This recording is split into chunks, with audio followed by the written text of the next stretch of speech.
Welcome to the bold analysis. Who wants Kuria out of William Ruto's government? That is the question that at the end of this podcast you will have to understand. And of course, it's one of the most difficult decisions for William Ruto to make despite of those calls. Now, days after the Deputy President Rigathi lashed out at Moses Kuria over the kingship contest in Mount Kenya, the embattled cabinet secretary made some shocking remarks about people who allegedly are after his life, and he's saying, you can take away the cabinet slot, but just leave me alive. Now, I've joined the two videos of that slot and what Kuria said with the translation. Average in his administration. So, nimeona debate inaendelea ati maneno sijui ya kingpin. Now, you kingpin, I have read the constitution. There is no provision anywhere in our constitution for a kingpin. So, hii kingpin ofisi yake iko wapi? Mshahara yake ni ngapi? So if there are people who want to that office, I'm not part of it because maybe I'm deputy president. My office is in Harambee House, na ingine iko Karen, and there is a salary, and there is a job to do. So if there are people who are interested in that position, si wachukue waendelee na kazi yao, then watuambie ofisi yao iko wapi, functions yao ni gani, mshahara yao ni pesa ngapi, wataritaya siku gani. So let us not, people want to be trivial because they want to look for issues where there are none. I am Deputy President for the Republic of Kenya. I assist the President to run the country. I have no time or desire to aspire for any other office because ile kazi mimi nimepewa na Rais Bishop, my day starts at 5 and ends at midnight. If I just tell you my duties so that you know, I have no time for that kingship nonsense. Sina hiyo time because mimi niko busy, I'm too busy.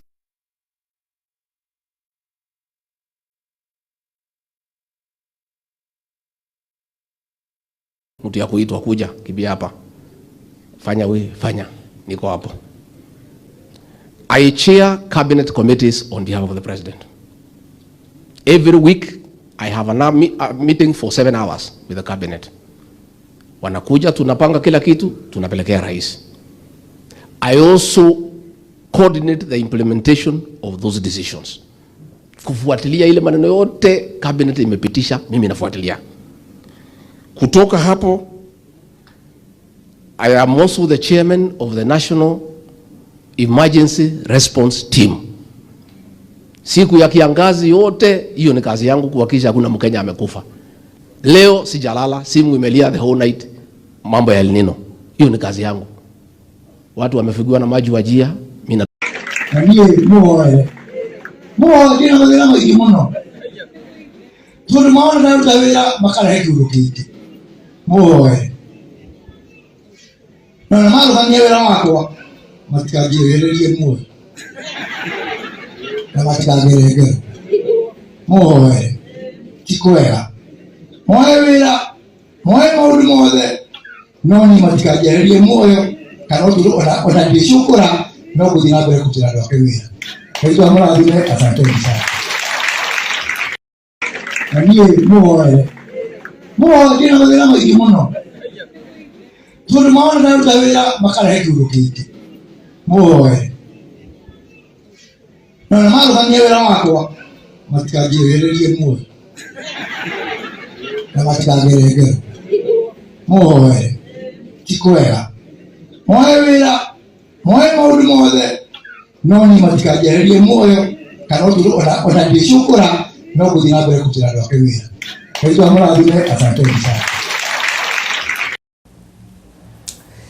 And there is a clear indication of the inside wars at the Kenya Kwanza. We've always said that the house was built temporarily just to win the election, and of course there's so many interests at stake. Moses Kuria is not short of controversies, and I think he's one of the government officials that do not get worried, or rather that cannot second guess on who is against him. In that video, Kuria is saying someone is looking after him. Moses Kuria faced off with forces recently that and the first was the kingship contest, but recently he also faced off with forces that sponsored Kawira Mwangaza impeachment in the Senate. And while he rushed to profile some senators that were allegedly receiving instructions from some corner to impeach the governor, and he even found himself in hot soup when anti-Kawira, the anti-impeachment team, also descended on him with an impeachment threat. On this irritating behavior of the CS for public service. Honorable Speaker, the process going on in this House is very, very important for the people of Meru who I represent in this House, Mr. Speaker. And when I see as just a log CS gets out there to make some very funny comments on social media, it is very, very embarrassing, and he is not serving, or whatever he is doing is not for the best interest of the Meru people. And I want to warn him that they should keep off Meru affairs. Let them concentrate with the work that he has been given by the president. Otherwise, Mr. Speaker, I will request actually on this matter, the other majority leader on the other house to actually start processing an impeachment motion to this CS. I want to register my disappointment in the increasingly unbecoming conduct of Cabinet Secretary Moses Kuria, a man who's continually embarrassing the appointing authority and casting serious doubts on the choice ability of none other than His Excellency, the President. Mr. Speaker, sir, that tweet was in bad taste. It paints senators as cheap people who have no cognitive abilities to make interpretation of the matters that are before us and make a sober decision that is in the interest of the Constitution and the people of Kenya. Mr. Speaker, this is the 14th impeachment hearing that the Senate is hearing, and I've had opportunity to vote in almost all of them.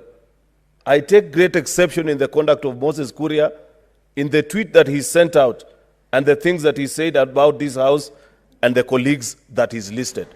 In fact, Mr. Speaker, I now agree with members of this House who have brought censure motion before to discuss the conduct of this particular minister, because at every given opportunity, he has done nothing other than embarrass the appointing authority. And I want to say for the record here, the Mount Kenya kingship is one of the battles that have dragged for long between Moses Kuria and Rigathi Gachagua. And even at the time William Ruto reshuffled the cabinet and decided to transfer Kuria from the trade ministry to that new ministry, he largely blamed the deputy president as the person that influenced that decision. But then politics, it's still a long way. I think the Mount Kenya kingship and the succession politics is still a long way. And someone needs to listen to, and if Rigathi is still with the Moses Kuria, is still entangled in fight with Moses Kuria, then we'll have to take a break and listen to what Bonnie Khalwale is saying, because boldly, he seems to be insinuating that Rigathi should forget about it. Si mnaona vile deputy president wa Kenya anatoka Mount Kenya, anamangamanga dunia mzima akishughulika mambo ya nini? Mwaura nao wala kuma kimefanya.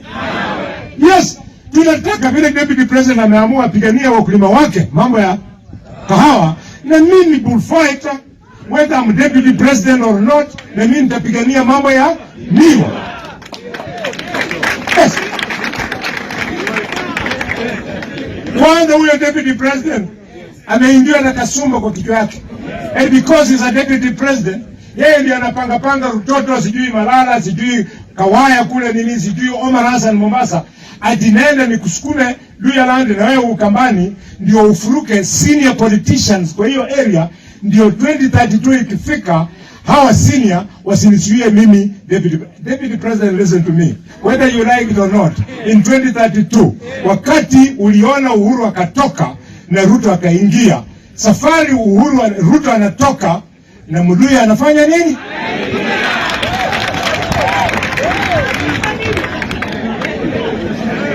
It has to be clear. Nobody at the national level or at the county level is going to play cheap politics on us. Nikali na masomo international kumela deputy president.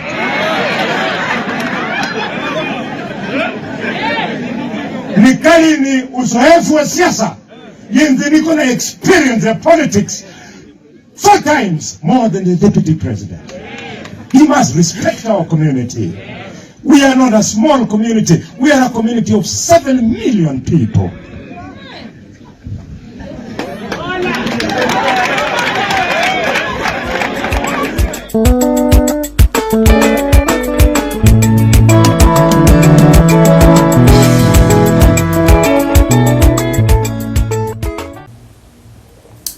So, these are forces, and in fact, the different camps that have started emerging. One of the biggest nightmares that William Ruto will actually face and is currently facing is the nightmare of camps that are emerging. Camps are forming around specific different politicians for different reasons. Kuria was just moved to the new ministry. And before he was there, he was in another ministry of trade. And recently, I'm just trying to look at this. Just yesterday, or rather for the last 2 days, there is a story that came out about the oil deal, about the missing, how a lady who had allegedly imported some oil into the country outside the G2G deal. And of course, the ministry that will certify, that would approve such an importation is between the Ministry of Energy and the Ministry of Trade. So there is a scandal that has been in the media corridors for long. And after that mafuta arrived, it was allegedly sold out. It has been sold again to someone. And a lady, some business lady, was actually interrogated at the DCI. But after that interrogation, that person allegedly went missing. Mr. Chirchi, the energy minister, who told her that she needs to go and report to CID headquarters in Nairobi. She went to CID headquarters in Nairobi and met the DCI himself, Mr. Amin, who handed her over to Mr. Birech, in charge of investigation. She was told to record a statement. After recording a statement, when she was to leave, she was blocked by a Mr. Kibet and some other 2 officers. Since then, we have not seen Anne. We have tried to look for her, we do not. Now, Moses Kuria has been in the limelight for quite so long. And in fact, the echoes of an impeachment motion, or rather impeachment around him, is not something new. Even himself, from the speech and hinting at people who are after my life, what Kuria could be seeing is behind the scene forces that want him out of the system. But you know what? I keep on insisting that Moses Kuria is a politician. You cannot doubt his competence. I think he knows how to maneuver politically and also in the public service. But William Ruto and Rigathi Gachagua would rather have Moses Kuria around him, even if he's an enemy, but he would rather have him there instead of him being away. It's not the first time. You know, I remember even before he came up to join with William Ruto, he had his own political party, that the Chama Cha Mapinduzi, Chama Cha something, Chama Cha Kazi, if I'm not wrong. And before that, folded that party and then joined the Kenya Kwanza team, even though he was a party leader at some point. So in terms of the political, him around William Ruto is not exclusively as a cabinet, someone who operates, but he's also a political machinery. He's also a political weapon that when Ruto wants to say something in a manner that he wants us to feel it, Moses Kuria is the person to be sent. And I remember when the GMO debate was going on, the person that triggered that GMO debate is actually Moses Kuria. So amidst this push for Kuria to be ejected out of the system, I see this as Ruto's biggest nightmare because of striking the balance. What do you do? So I want to show you the nightmare, why Moses Kuria's move to eject, the forces to eject Moses Kuria is giving Ruto sleepless nights. But before that, let me remind you about topmarkmovers.com. Topmark Movers are professional company that are specialized on mobility, on whether you're moving your items. I know during this festive season, you might be moving something from Nairobi to upcountry, or you're relocating office at the end of the year, you're moving something. So in terms of movement of your valuables, you need a company that will guarantee you safety, professionalism, and of course, quality in terms of, and also affordable pricing. That is why I recommend to you Topmark Movers. They're the best in town.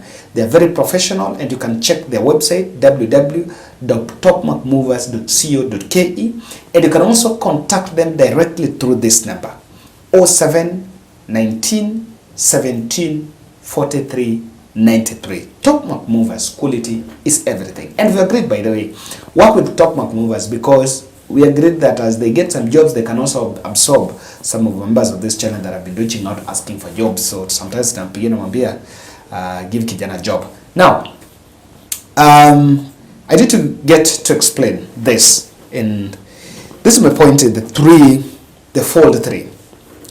Security of Kenya Kwanza secrets is at stake.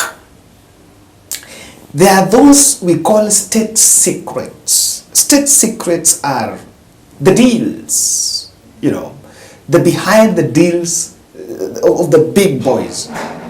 I can tell you, Kuria, someone once made a joke that Kuria is, I'll make it, but Kuria is a man that was in a ministry, especially that Ministry of Trade, that was the center of country's investment. It was a very lucrative ministry.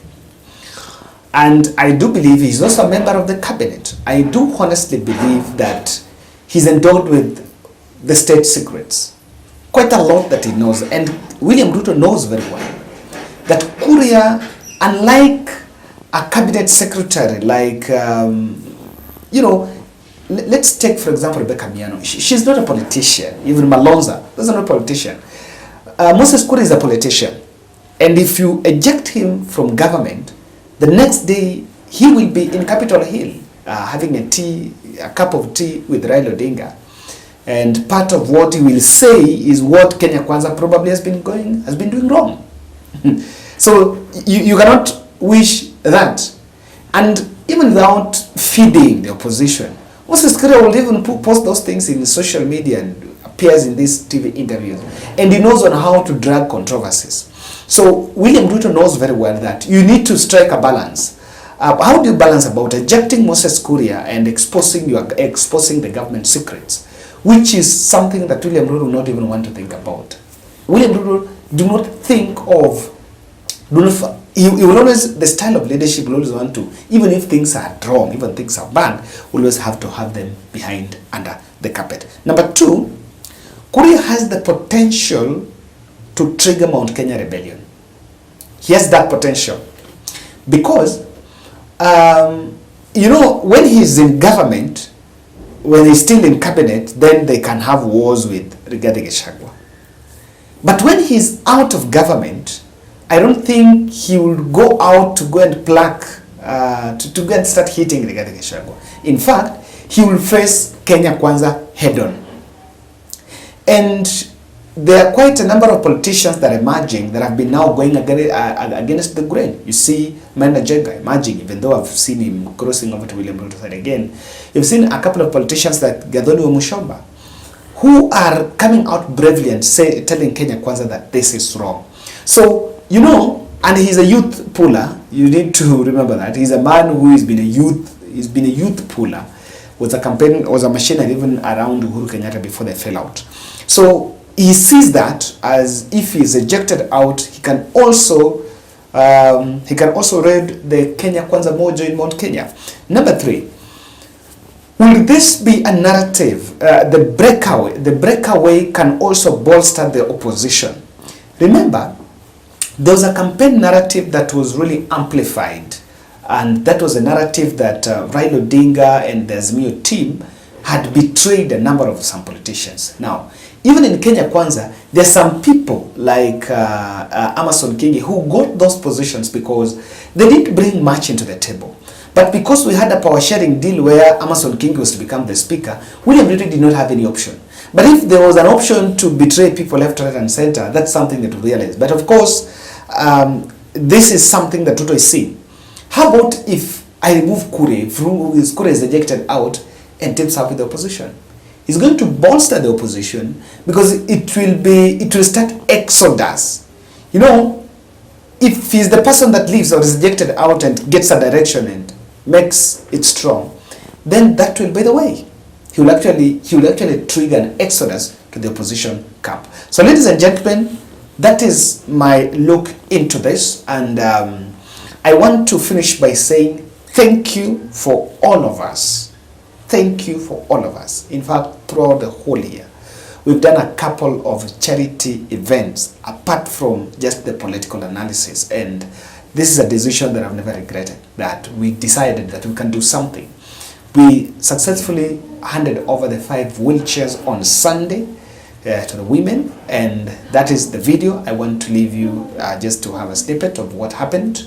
We managed that fundraiser to do 137,000, and from that 137,000 we will be able to acquire the 5 wheelchairs, and I'm happy that we have really made an impact.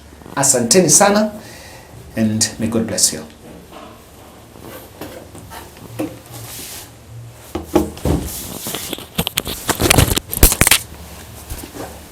So we're here as we had promised that we were coming to this other side of Kibera to deliver the wheelchairs. So because of the other residential training that the mothers of the kids had, we had to reschedule to this Sunday. And we've come here to Mekuja. We've brought the 5 wheelchairs that we had earlier stated. Even though we've not, wazazi wengine hawakumake, we manage around 3, yeah? Yeah. To manage 3, others are absent, but we've had the 3 that wako hapa, but the other wheelchairs we have, so tuna believe kwamba the team itawapatia wataweza kupewa the wheelchairs. Now I want to not introduce, but I want to give each parent atasema something a minute, but before them I need to introduce these 2 ladies around me. I know you're seeing them we've seen them for the second time. So Kawira is normally our admin. Sasa tukishafanya, she's the person that an engine behind all this, and we also have else on this end. So Kawira, itabidi uongee na watu alafu tuwapatie. Okay, so for me, I'm just going to say thank you for the people who came through. As you can see, we were able to get the 5 wheelchairs, and thank you so much for watu wenye waliweza pia come through for us, mkatupea the funds. We really appreciate, and also for the management, we just want to believe that wenye wajamii kukuja pia watapewa zenye zimepatikana. I think that's all for me. Thank you very much.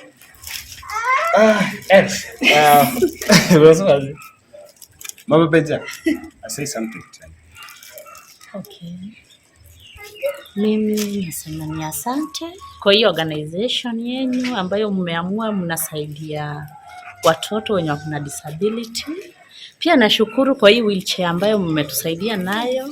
Kama mimi nilikuwa already, watu walikuwa wananicheka kila wakati ni mtoto wako kwa mgongo. So nimefurahia kwa sababu Benjamin atakapokalia hii wheelchair itakuwa ni kazi rahisi, ni kumsukuma tu, nikimlete therapy, maybe nataka kuenda somewhere, ni kusukuma tu. Nashukuru kwa hayo ambayo mmetenda na mzidi kutenda.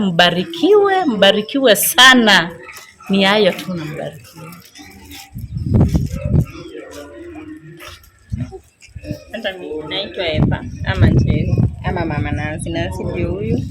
Kwangu ni kurudisha shukrani kwenu. Juu ni wengi, watu ni wengi wangetukumbuka lakini hawakutukumbuka, lakini nyinyi mmetukumbuka na sisi tuko hapa tukisema ni asante. Mungu awabariki na waongezee wema.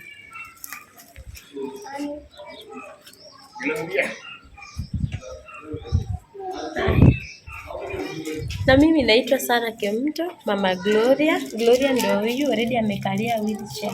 Na mimi nashukuru Mungu kwa sababu yenu. Mungu amewatumia, mmekuja kutusaidia. Ndio watoto kama Gloria ni mkubwa, kumbeba kwa mgongo ni shida. Nashukuru Mungu, Gloria amepata wheelchair, ataendea shule Januari. Wacha Mungu awabariki. Mali hiyo pesa imetoka na Mungu airudishe. Mbarikiwe sana na Mungu awaongezee. Nimeshukuru. Thank you. Yes, so yes, on behalf of this amazing team, asanteni sana. I'm just short of words. We mentioned that intervention ya disability, we will try to still upscale. Nimerealize kwamba the number of kids in need of wheelchairs ni wengi sana. We cannot, but I believe with this start, as we roll into 2024, we'll be able to support and develop this as a full program and support the team that we have here so that we move forward. Asanteni sana.